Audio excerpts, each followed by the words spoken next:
Ms. Michigan Nicole Samuel. Hi. As Nancy said, I am Nicole Samuel. I am your Miss Michigan American Beauty Plus. My platform is I am enough, nothing lacking, nothing missing. Thank you. Tell us about Identity Sunday. Identity Sunday was something that my pastor decided to have, and it was just so, hey, you can come as you are, be who you are, and be free. So I decided, of course, to come as a queen. I wanted to come in a full ball gown, but it was still church service. So I just did my crown and sash. And it was an amazing Sunday at church because we have so many little girls there, and they were just like, wow, she's a real princess. And one of the little girls, she's just like, oh my God, I want to be just like you when I grow up. And it's just, my goal is to just have girls to be better than me. Like, I want to set an example, but be better, strive to be better. But it was an amazing Sunday. I had a great time. Well, thank you for representing. Thank you. Well, you are bold, very bold, and Thank very you. confident. Thank you. I think the young girl, she saw that not only you're beautiful, I think she saw through you that you are confident. And that's my goal, just to shine through. I really believe that everybody didn't have somebody to speak into their life when they were younger. My mother, my grandparents, they always spoke into me, told me to be confident, told me to be beautiful, and just told me to walk in that. And if I can share that with anybody, if I can inspire a little girl or one who didn't have that person to speak into them, that's just what I want to do. But how do you do it? Because everybody's so different. Obviously, you're very confident. You're very comfortable with how you are, right? Yes. But how do you build confidence in someone else? I think it's a matter of speaking into people. What I like to do anytime I see somebody, hello beautiful, how are you doing gorgeous? How's your day going? Some people have never heard that they're beautiful. Some people have never heard that they're amazing. So if you can share that with somebody, if you can continue to instill like, hey, you're beautiful, hey, you're amazing. After a while, they'll say, hey, I am beautiful, hey, I am amazing. And that starts to instill inside of them. We're getting excited. You are beautiful and you are amazing. I see that you're passionate about modeling and pageantry. What made you interested in pageantry? So I had been modeling for a few years, and I knew a few girls who had got into pageantry. When I kind of jumped into pageantry, I'll be honest, I didn't know anything about it. I didn't have any guidance, but I was like, oh my gosh, I get a crown. I get to walk around with a crown. So it was something that I wanted to do, and once I got into it, it was just so amazing. And it wasn't about the crown, it's about the sisterhood. It's about the family. It's about I have sisters all over the world. If I need something, I can call them and they're there. So I think people look at pageantry and they're like, oh, it's so catty, it's this, but it's not. It's an amazing sisterhood. So even if you don't go home with the crown, you go home with so many different sisters that you can call on whenever you need them. Did I read, or I think I did, do you have a pageant system? Did I read that? Yes. Okay. I am state director for a kids pageant. Okay. It is the Miss Pure Sparkle, Michigan.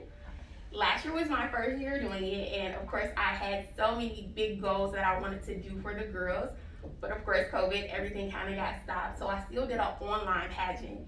And I didn't know how it was going to turn out because I had all those big ideas that I wanted to do and I could not do them, but it still worked. I have 5 beautiful little girls who will be going to nationals to represent Michigan. And actually one of my little girls came with me because her mom is one of my friends. She came with me this weekend just to see this. So for them, I just wanted to instill my love for pageantry, my love for I am enough, and just instill that in them so that they can start to grow in that confidence. So you competed before you directed. I competed 1 year, 2 years, and then I directed. Okay. But it's a totally different system. Yes. Okay. And does that give you greater empathy and understanding for what the girls are going through? Does that help you be a better director because you've walked in their shoes? It does. It's so funny because you think that as older women we're nervous. We're like, oh my gosh, I have to do this. The younger girls are the same way. I have one of my little girls, she's like, I don't know what my dress is gonna look like. What do I need to do? How do I need to do this? So being in that spot to be able to, hey, we're gonna do this, we're gonna get through it, we're gonna find something that's gonna look amazing on you. I think it gave me the opportunity to be able to, hey, I've been through this, so I can kind of talk them through it. So, being the starfish effect, of course, when you are doing any type of work like this is a service to people. Mhm. What are the top 2 qualities that you think that any person who is going to do servant work or serve people, what should they have? I think you first have to be humble because you're serving other people. You don't know who you're going to come in contact with. You don't know their background. You don't know what they've been through. So I think you have to be humble and you have to be understanding because, again, you don't know what they've been through. You don't know what they're coming from. To have that humbleness and to have that understanding that, hey, I can reach anybody. I can come down to your level. I can come up to your level. I think that that's how you have to be when you're especially working in service. How do you handle criticism? How do I handle criticism? I take it, I think you first have to look who it's coming from and what they're saying.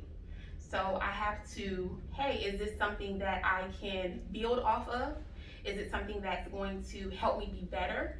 Like I take it, I listen to it, and then I say, how can I incorporate this in being better? This is what they said, this is what I've been given to work with. How can I work with this? How can this make me better?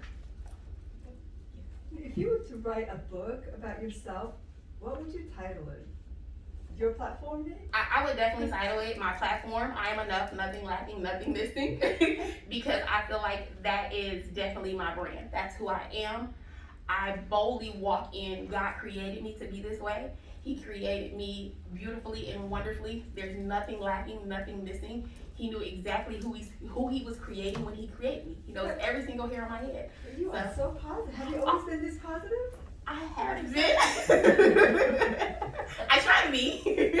I have my days, yes. This is our final question. Yes. You use the word brand, and I think that that's something that today's generation uses, or that I've heard in recent years. What's your brand? And why did you use that word to describe who you are in total? I think my brand is I am enough. Nothing lacking, nothing missing.